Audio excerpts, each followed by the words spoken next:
ایک صحابی حضور کو وضو کرواتے تھے, سمندر رحمت جوش میں فرمایا کیا مانگتا ہے, مانگ. انہوں نے کہا جنت میں آپ کا پڑوس. آپ فرمایا اور کچھ مانگ لے. انہوں نے کہا نہیں یا رسول اللہ یہی.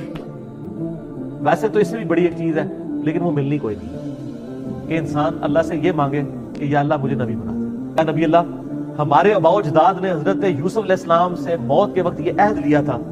حضرت یوسف نے کہا تھا کہ جب کبھی بھی بنی اسرائیل مصر سے شفٹ ہوئے نا تو میری لاش ساتھ لے کے جائیں گے شام, میرے آبائی ملک. لیکن یہ یاد رکھیے گا, جسم سلامت ہونا کسی کے لیے یہ دلیل نہیں ہے کہ بس وہی بزرگ ہے.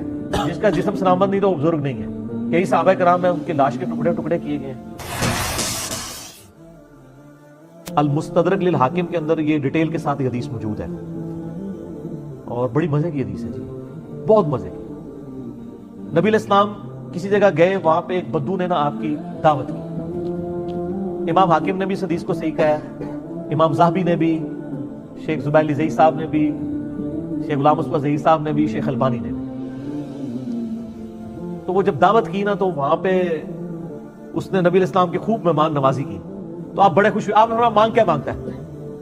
اب وہ بدو تھا, اس نے کہا یا رسول اللہ ایک اونٹ چاہیے. ہم سے کوئی کہ ہم تو کہیں گے یا رسول اللہ آپ کا پڑوس جنت میں, جو صحیح مسلم میں ہے. سل ربیہ, ایک صحابی حضور کو وضو کرواتے تھے, سمندر رحمت جوش میں فرمایا کیا مانگتا ہے, مانگ. انہوں نے کہا جنت میں آپ کا پڑوس. آپ فرمایا اور کچھ مانگ لے. انہوں نے کہا نہیں یا رسول اللہ یہی. فرمایا پھر کثرت سجود سے میری مدد کر, یعنی تو عبادت کر, میں اللہ سے دعا کروں گا تو میرا پڑوس. یعنی اس کائنات میں سب سے بڑی چیز اللہ سے جو مانگی جا سکتی ہے نا وہ یہی ہے.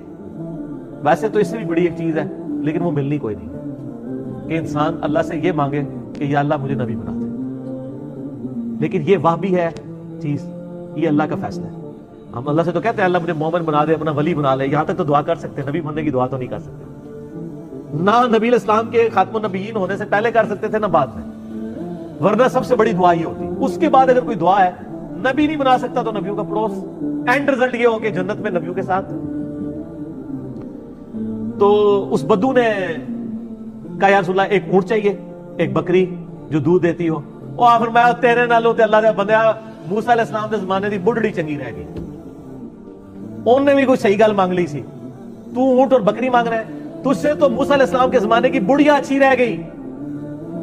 وہاں پھر آپ نے حدیث بیان کی کہ ہوا یہ تھا کہ جب بنی اسرائیل حضرت موسیٰ علیہ السلام کو لے کے شفٹ ہو رہے تھے نا شام کی طرف مصر سے, تو راستہ بھول گئے. تو موسیٰ علیہ السلام نے علماء کی میٹنگ کال کی. اے تو اڑے علماء دی نہیں, انہوں نے صحابی جڑے سن, ان کا کوئی مسئلہ ایسا ہے جس کی وجہ سے ہمیں راستہ نہیں مل رہا.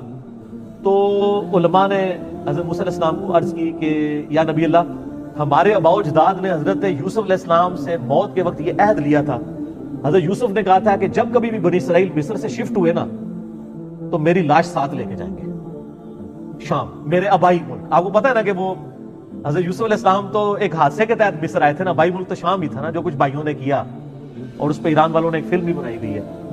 سورہ یوسف تو اتنی دردناک ہے انسان پڑھ نہیں سکتا, کس طرح ایک چھوٹے سے بچے کے ساتھ کیا کچھ کیا.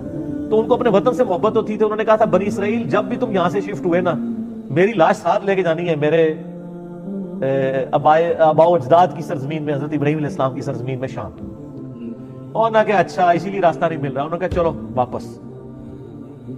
اچھا واپس گئے تو انہوں نے کہا جی بتاؤ اب یوسف علیہ السلام کی قبر کدھر ہے. کسی کو قبر نہیں پتا تھی کیونکہ مزار نہیں تھے نا اس زمانے میں ہوتے. مزار تو ہی شروع کیتے نا, مزار ہوتے تھے یوسف علیہ السلام کا مقبرہ بڑے ہوتا.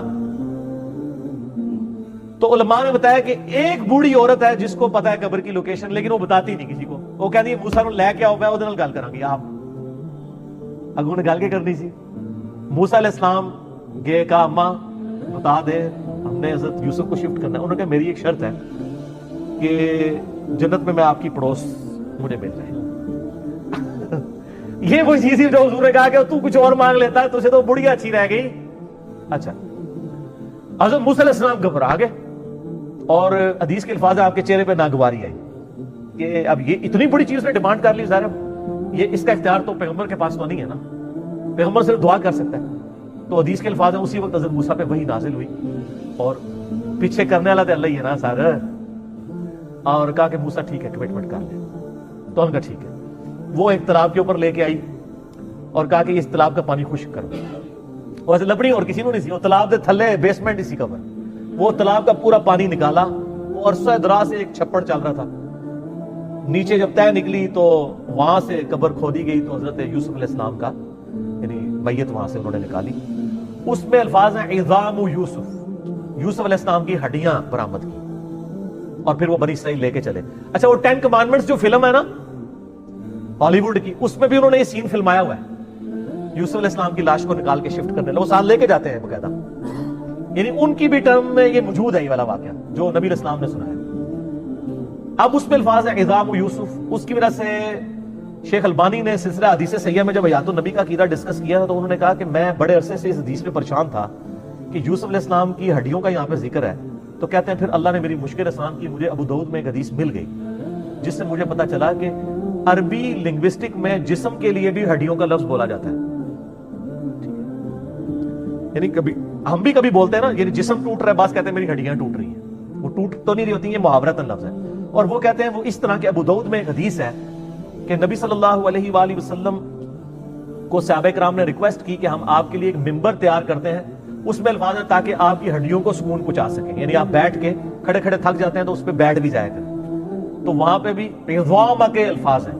تو شیخ البانی کہتے ہیں مجھے پتا چلا کہ عرب کے لوگ جسم کے لیے بھی عظام کا لفظ بولا کرتے تھے, ہڈیوں کا لفظ. تو چونکہ یہ بیان کرنے والے ایک عربی شخص ہے یعنی نبی علیہ السلام, تو وہاں پہ عظام یوسف سے مراد یوسف علیہ السلام کی میت ہے, اور ڈھانچے سے مراد یہ نہیں کہ وہ ہڈیوں کا ہی ڈھانچہ ہے, یعنی مراد پورا جسم, کیونکہ خود نبی علیہ السلام اس عقیدے کے بارے میں بتا رہے ہیں. بلکہ سر اس سے بڑھ کے آپ وہ صحیح بخاری میں موجود ہے, حضرت عمر کی وفات کے تقریباً 70 سال کے بعد حجرہ عائشہ کی جب دیوار گری تو صحیح بخاری میں حدیث موجود ہے 1390 تو ایک پاؤں ظاہر ہوا, لوگوں نے استغفار پڑھا تو عروہ کو بلایا گیا. عروہ حضرت عائشہ کے بانجے تھے, حضرت عبداللہ بن زبیر کے چھوٹے بھائی. وہ چونکہ حضرت عائشہ کے پاس فریکوینٹلی اندر جاتے تھے, محرم تھے, ان کو حجرے میں قبروں کی لوکیشن پتہ تھی. انہوں نے کہا نہیں حضرت عمر کا پاؤں ہے, یہاں پہ حضرت عمر کی قبر تھی. نبی علیہ السلام کی وفات کے آلموسٹ 70-80 سال کے بعد اور حضرت عمر کی شہادت کے تقریباً 70 سال کے بعد حضرت عمر کا پورا پاؤں پنڈلی سمیت الفاظ ہے کہ وہ حجرہ عائشہ کی صفائی کے یعنی جب دیوار گری تو وہ دوبارہ تعمیر کرنے لگے حجرے کو, پورا پاؤں نکل آیا. تو یہ تو حضرت عمر کا بھی جسم مبارک سلامت ہے. لیکن یہ یاد رکھیے گا جسم سلامت ہونا کسی کے لیے یہ دلیل نہیں ہے کہ بس وہی بزرگ ہے, جس کا جسم سلامت نہیں تو وہ بزرگ نہیں ہے. کئی صحابہ کرام میں ان کے لاش کے ٹکڑے ٹکڑے کیے گئے ہیں, مسلح کیا گیا ہے, کڑاہوں میں لاشوں کو جلایا گیا ہے. یہ اللہ تعالیٰ کسی کو پروٹوکول دے گا, یعنی یہ اللہ تعالیٰ کی طرف سے کوئی ڈیفائنڈ نہیں ہے, ڈیفائنڈ صرف نبیوں کے لیے. وہ جو ابو داؤد کی حدیث ہم ڈسکس کر چکے ہیں, ٹھیک ہو دیکھیں کتنے مزے. یہ مزے کی کہانی نہیں ہے, یہ وہ ہے سٹوری جو حدیث کے اندر آئی. آپ کی کہانیاں بزرگوں نے لکھی ہوتی ہیں, ہم وہ آپ کو کہانیاں سناتے ہیں جو سچی کہانی.